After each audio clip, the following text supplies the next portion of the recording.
Good morning and welcome. My name is Chow. I'm very happy to be here with you today to take part in this year's Global Peace Day event. This Global Peace Day event takes place every year on November 11th. This year is the 10th anniversary, and I'm very honored to take part in this year's event. Global Peace Day was started by Guru Mahan, the Peace Ambassador and founder of the Universal Peace Foundation. I greatly admire Guru's work and what he has started. It takes great vision and courage to start something like this. I'd like to share with you my own journey in peace and what global peace means for me personally.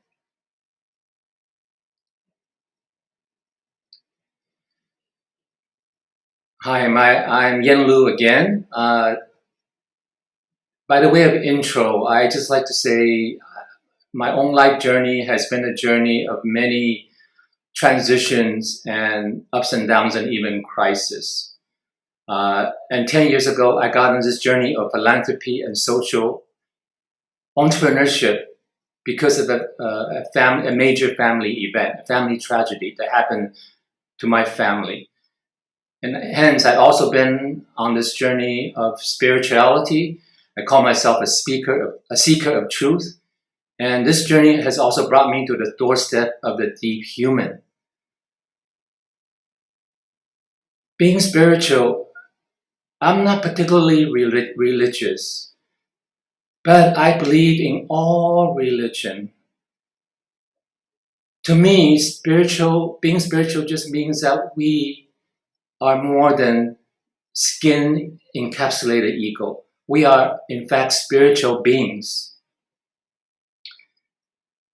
This skin encapsulated ego is what separates one human being from another. It can make us feel so alone. It is the source of much of our pain and suffering in this world. The human spirit, on the other hand, is boundless. It is eternal. It is beyond space and time. It has infinite creative potential.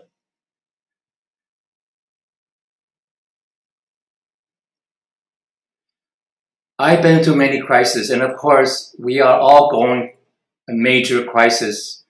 That is the COVID-19 pandemic that has swept the globe since earlier this year. The word crisis in Chinese is spelled out by these two characters, Wei Ji. It translates into danger and opportunity. So crisis has both danger or threat on one side and opportunity on the other side. So the danger is obvious. Right, the crisis, what started out as a health crisis, has turned into a crisis of livelihood, and now crisis of mental health, which has inflicted just about a lot of us and just about every one of us since the pandemic has started. But let's look at what the opportunities are. A crisis also a time. These are defining moments in our life. It could be inflection points, opportunity for renewal and reinvention, and perhaps even personal transformation. So, how we choose to respond in a crisis will determine the fate of our future. How we choose. Do we choose peace? Do we choose gratitude? Do we choose compassion over fear, over anxiety, over hatred, over fear of others?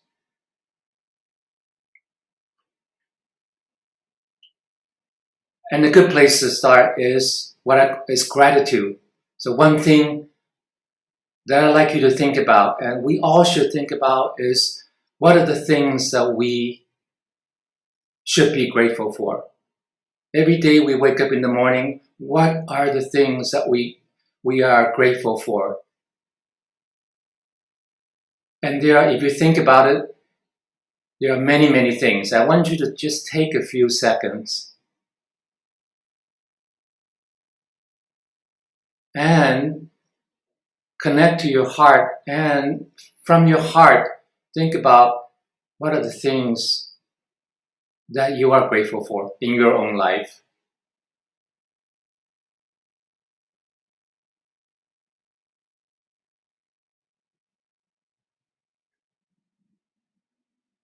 For me, off the bat, I can think of so many things. I'm grateful for being alive. I'm grateful for being healthy. I'm grateful for having a roof over my head. I'm grateful for my family who's taking care of me during this time. I'm grateful for the opportunity to be able to serve you today through this short video. Many, many things. I'm grateful to be in Singapore, one of the safest places to be during this pandemic. So what are you grateful for? The other place to look for is within ourselves. We have to look within, because within, when we look deeply within ourselves, we can find the source, the foundation, the fountain of all good. Because if you think about it, why is it so? If you think about it, if we look back, if we think back in time,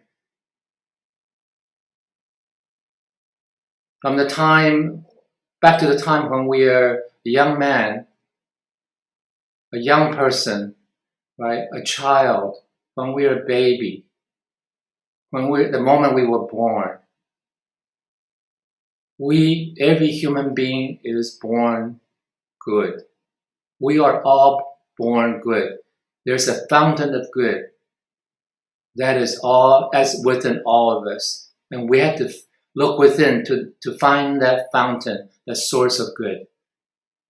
And peace can only be found in that fountain of good. The other way to find peace is by quieting the mind. By quieting the mind. The mind tends to go all over the place. The mind is often called the monkey mind. You wonder why? Because the mind is so active. We're always thinking, we're always ruminating about the past. We're worrying about the future. We're really here, being fully present in this moment. Peace can only be found in the calm, in this present moment. So quiet the mind and connect to that deeper part of yourself. That is the soul.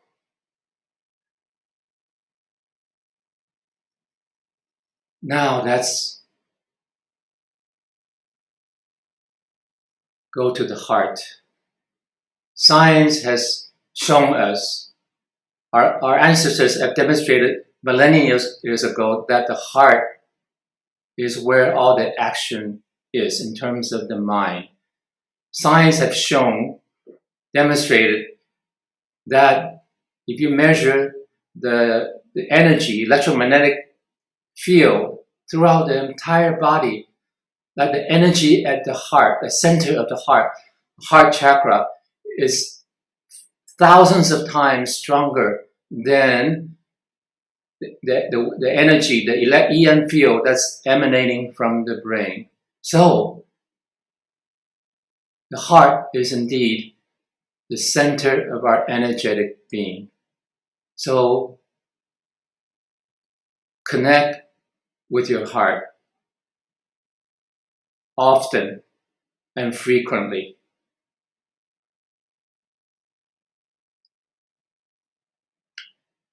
Because ancient wisdom also tells us that the heart, that everything, all phenomena arises from the heart. And this is not a surprise, is it? Because again, The heart is at the center of our energetic being, and we are energetic beings. You and I, we are nothing but bundles of energy. Right? This solid thing that we perceive is an illusion. We are nothing. Science has shown us we're nothing but bundles of energy, and the heart is at the center of our energetic being. And this is where everything begins, right? Everything starts with intention. Intention that persists, right? That is committed to, then can manifest into what we call reality.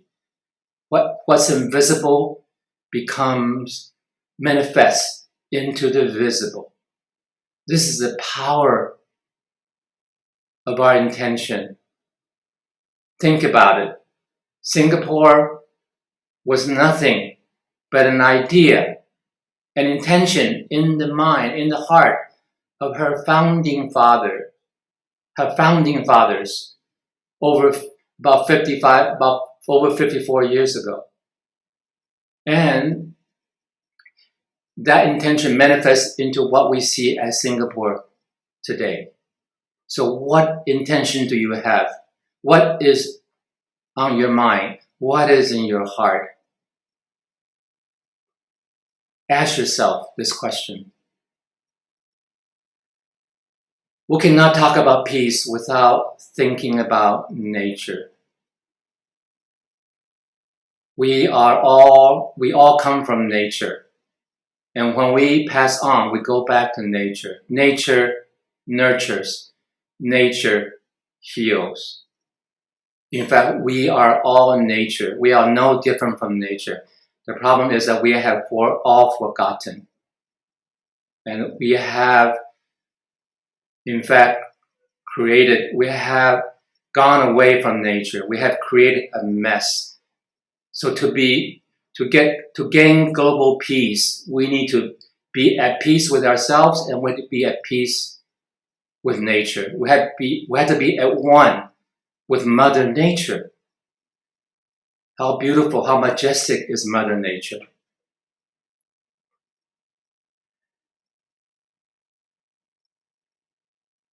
Then we have the ocean. You may know that no matter how stormy, how turbulent the surface of the ocean is, at the depth, at the center of the ocean, deep down, the ocean is always calm and peaceful. You are like the ocean, right? No matter what the world is like out there, what the situation is like, no matter how turbulent, how chaotic, how stormy, inside of you, in your heart, you could be peaceful, you could be calm, you could be serene, just like the ocean. Because you know what? You are in fact the ocean, aren't you? It's about planting what I call planting the seeds of change and transformation, inner change and transformation, with these 5 C's, about curiosity, compassion, courage, commitment, and also calm. Curiosity is about it's about an appetite for learning new things and seeking new experiences. Right? It's about staying hungry and staying foolish. Courage to think different. Courage to take a path less traveled. Courage to be the change. Courage to embrace change. Compassion and love is the most powerful force in the universe. It is the source of all creation and creativity. Commitment to a cause and purpose, or purpose, is the foundation of a meaningful life. Inner calm and peace allow us to stay centered and to be in clarity, to allow us to navigate the ups and downs, the storm that is life, the roller coaster that is life. Curiosity, compassion, courage, commitment, and calm.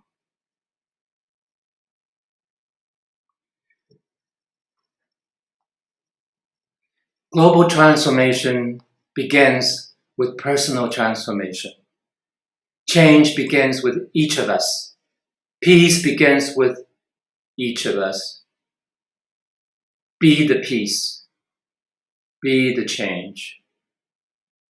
Again, my best wishes go to Universal Peace Foundation, Singapore, which follows the footprint of Guru Mahan in serving the community with yoga, meditation for physical, mental, and physical well-being. I wish you all a very peaceful day ahead.